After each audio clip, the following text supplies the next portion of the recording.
Oke, Om Roy, Mas Tarsan, Dan Mas Tesi, ini artinya kompak nih, Kompak. bergabung dalam Seniman Gabungan Indonesia untuk mendukung Pak Ganjar dan Mahfud ya.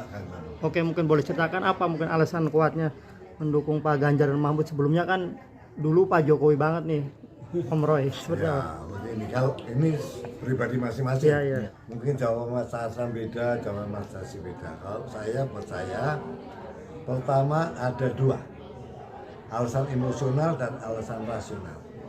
Alasan emosional saya dan Pak Ganjar tuh DNA-nya sama-sama maheng.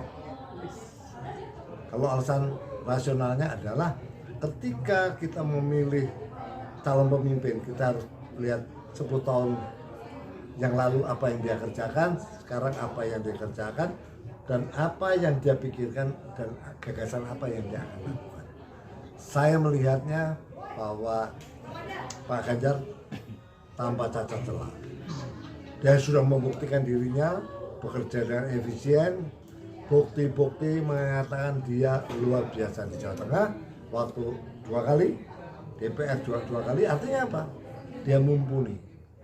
Dia punya jam terbang dalam penyusunan anggaran maupun eksekusinya karena dia sebagai gubernur. Nah, saya percaya dan beliau masih muda, punya energi yang hebat. Tantangan Indonesia ke depan adalah tantangan masa depan yang namanya AI. Ada kecerdasan buatan. Itu teknologi yang harus dipahami oleh pemimpin yang akan datang. Bagaimana Indonesia akan dibawa kalau pemimpinnya buta teknologi, gaptek. Bagaimana mengejar ketertinggalannya? Dan beliau punya ide, punya gagasan, punya program 21 gagasan yang biayanya hampir sama dengan satu gagasan, yaitu makan siang. Itu alasan saya. Mas Tarsan. Mas Tarsan, apa mungkin alasannya? Pertama, saya sebagai orang Jawa, sukunya Indonesia adalah bangsa kami. Saya dulu sebelumnya memang lebih bangga kalau dipimpin sama Jawanya. Itu nurani dari awal. Tapi melihat perkembangan makin lama makin seru dan makin serem, kita melihat awal. Jadi seorang pemimpin itu tidak-tidaknya punya kriteria. Pertama, segi pendidikan sudah jelas sama-sama. Ini saya kira mungkin sudah sarjana semua, itu nggak penting ya bagi saya. Tapi ya penting juga untuk kriteria menjadi seorang pemimpin. Harus belajar dialog, belajar menghadapi lawan, dan siapa kawan, siapa lawan, dan cara berbicaranya itu banyak kan pemimpin yang sangat menyakitkan, banyak kalimatnya itu. Terus kadang-kadang cara perilakunya dibuat-buat. Nah ini Pak Ganjar ini saya kira kan normal-normal saja. Pernah Pak Ganjar tuh permainannya tuh itu dibuat-buat, tapi waktu mengketoprak sama saya. Jadi itu memang petunjuk daripada sutradara seperti itu. Tapi dia tuh selalu bisa menyesuaikan dalam keadaan cuaca apapun. Pak Ganjar contoh aja, tiap-tiap waktu debat, tiap-tiap pertanyaan yang ditanya dan dijawab sesuai dengan topiknya. Ini bagi saya merupakan satu kebanggaan bahwa Pak Ganjar itu memang ya nomor 3. kalau Mas Tesi ya? Iya Mas Tesi. Kalau menurut saya sih Pak Ganjar tuh orangnya santun, ngomong itu enak didengar, terus nggak mau nggak mau menunjukkan orang ini loh aku seorang pemimpin, nggak ya. Jadi dia itu merakyat banget. Satu contoh, waktu saya jadi tim kampanyenya Pak Ganjar waktu jadi gubernur dari tahun 2013 kalau nggak salah, saya Kadir Doyo itu ya sampai jadi gubernur berapa 10 tahun ya, 2 periode 10 tahun ya. 10 tahun kemarin ketemu masih ingat sama saya. Waduh Mas Tesi, kita ketemu lagi, terima kasih Mas Tesi ya, waktu itu jadi tim saya. Loh itu kan artinya orang masih ingat walaupun sudah menjabat sebagai gubernur. Itu waduh hebat banget itu. Jadi orang nggak gampang ngelupain itu loh. Jadi mudah-mudahan Pak Ganjar tetap akan menjadi RI 1. Jangan lupa 3. Om Roy mungkin apa kelebihan yang dimiliki Pak Ganjar dibanding calon yang lain, mungkin Om Roy yang begitu Yang menonjol? paling penting pemimpin itu punya karakter. Minta maaf kita tidak bicara dua calonnya, tapi karakter Pak Ganjar adalah karakter seorang pemimpin yang tadi mau mendengar dan eksekusinya luar biasa, punya gagasan dan dia tidak mundur dengan gagasannya. Jadi ketika seorang pemimpin punya gagasan diserang, dia bisa berargumen, mempertahankan gagasannya, dan dia sudah buktikan dalam setiap tindakannya. Kedua, lebih dia punya keluarga yang harmonis. Bagaimana mungkin kita bisa membahagiakan orang lain, bangsa ini, kalau kita sendiri nggak punya keluarga yang harmonis? Kita sendiri nggak bahagia, kok bisa membahagiakan orang? Kan nonsens. Salah satunya itu. Satu lagi, Pak Ganjar itu tidak meninggalkan sejarah. Walaupun sejarah itu termasuk mungkin sangat menyedihkan, tapi dia itu selalu tidak melupakan.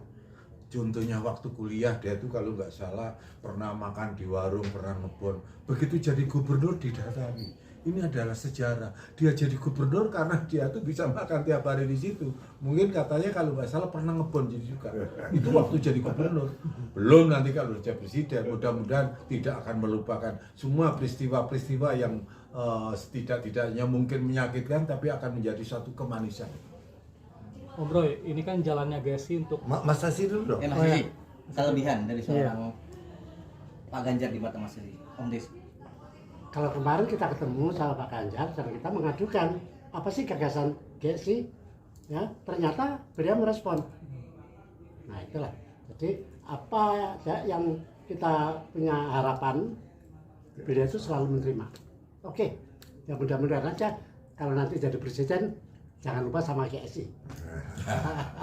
Nah, Om Roy, apa sih yang ingin diperjuangkan daripada para seniman khususnya di GSI sendiri untuk calon presiden Pak Ganjar ini? Ya, saya ketika kita deklarasi di Sidoarjo ketemu Pak Ganjar, bahwa 7 presiden tidak pernah minta maaf dengan segala hormat, tidak pernah peduli dengan kesenian dan kebudayaan.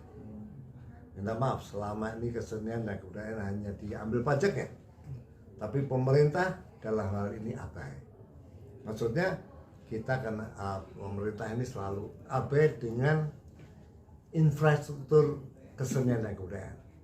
Infrastruktur dalam hal ini tangible, intangible, yang gedung-gedung maupun peraturannya. Dan Pak Ganjar merespon dengan cepat.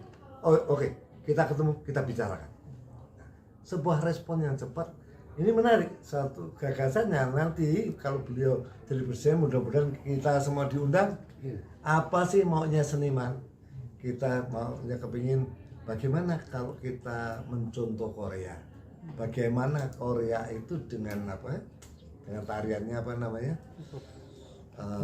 Korea itu K-pop. Bagaimana K-pop bisa merajai dunia? Karena dibiayai oleh pemerintah, karena didesain oleh pemerintah, karena direncanakan oleh pemerintah, dan totalitas pemerintah mendukung K-pop sehingga sehari ini K-pop berhasil menguasai dunia. Hari ini juga pemerintah sampai mohon maaf belum pernah berurusan dengan kesenian. Kita ini anak-anak panggung dianggap anak tiri, anak pinggiran lah. Nggak perlu diperhatikan, mereka hidup sendiri. Artinya seniman harus memilih Pak Ganjar nih untuk artnya. Saya anjurkan, Iya. saya anjurkan karena hanya Pak Ganjar yang merespon. Saya nggak tahu yang dua.